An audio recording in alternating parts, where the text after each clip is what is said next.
Hey everyone, I'm Nando. I'm German. If you're new to the channel, please consider subscribing. We're doing a series on immigration help in order to help those of you that are going through the same situation that we are going through at the moment. And today we want to talk to you about 5 red flags to look out for if you're going through an immigration case like we did. Yes. So stay tuned. These are going to be really good. So we're here with our immigration attorney, and we, of course, trust her with our lives. So who better to give us red flag signals than somebody who's in the field? Red flag number 1, are they too eager to take your case? I think that anytime an attorney is just saying, come on in, no problem, I'll take your case, I can do everything for you, without really sitting down or talking to you about what your case is really about and what you really need to have done and what the potential problems might be, I think that's red flag. It's the same situation if you're buying a car. This is your life. It's more important than a car. But if the person's like very salesy and it's like, oh yeah, come in, we'll take care of you, we'll give you some muffins and some donuts, and then we'll get you your green card by the time your donut's done, then red flag. A second red flag would be, is this lawyer guaranteeing you a 100% success rate? And the reason why that's red flag is that every single case has its own unique quirks and facts. And any lawyer that says, oh, it's no problem, I don't need to know about all those details, you're gonna get your green card, everything's gonna be just fine, without really discussing your case with you, that's a red flag. So red flag number 3 is if you don't have any family members that are USA citizens or anyone, and they trying to get you like a green card, they're trying to tell you can get a green card, you can get a work permit, that's a totally big red flag.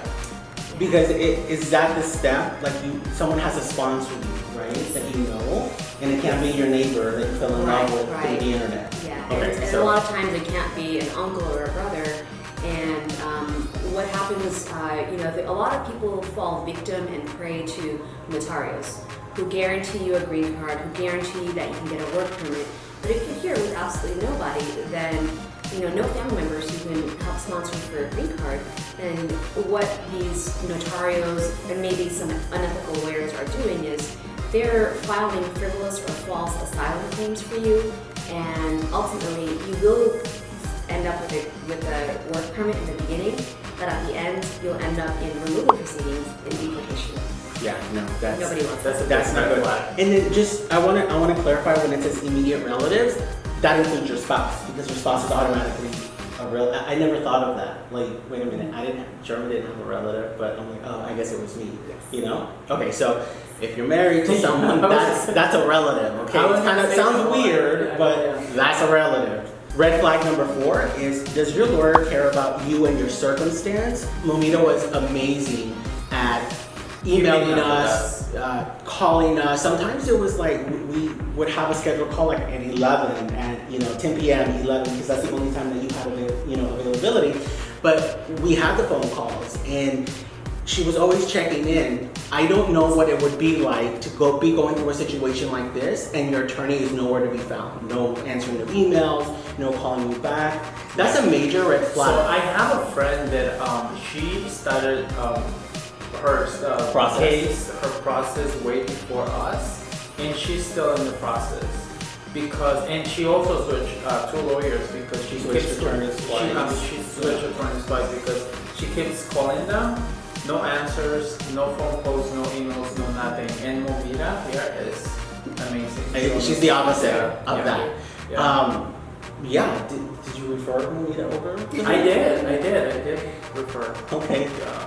You better call. I think I try my best to return phone calls, and it's not always possible to return an email or a phone call right away.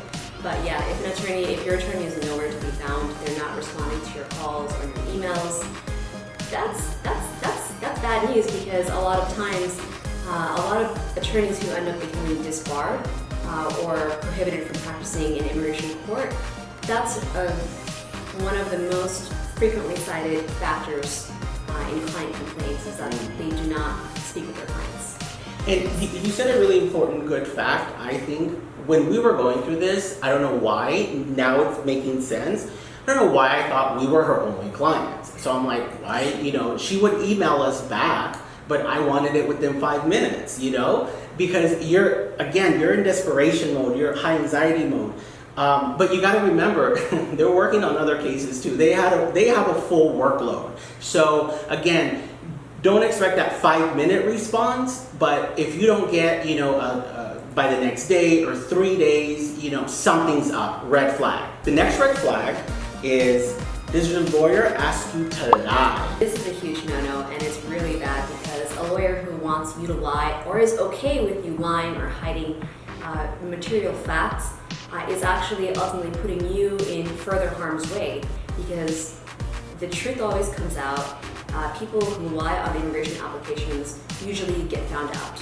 And once you're found out, that makes you, the government will say that you're ineligible for a green card or for other things because you committed a misrepresentation or fraud. And to overcome that, you'll need even more waivers, and sometimes you cannot overcome it. And if a lawyer wants you to lie or tells you it's okay to lie, then not only are they putting you in harm's way, but they're just not an ethical lawyer, and you don't want to associate with someone. You don't want to trust your case and your life ultimately in the hands of somebody who's okay with just flat out lying to the government. And the way I see it is, if they're willing to lie to the government, if they're telling you to lie, what else are they lying about? Even in your own case, Like, oh yeah, I see this as it's moving along just fine. I think we're gonna hear something in a week. Like, what else are they lying about? And you brought up a good case after you went for your interview, which was, it all comes out anyway. Everything comes out. They know every single detail about you. They know that you had a ticket, 1999, or they just know everything, because if you don't, they do their research. True, so It's global. Fingerprints, you give your fingerprints. Yes. The government has access to all the databases in the world, and that's how you should think of it.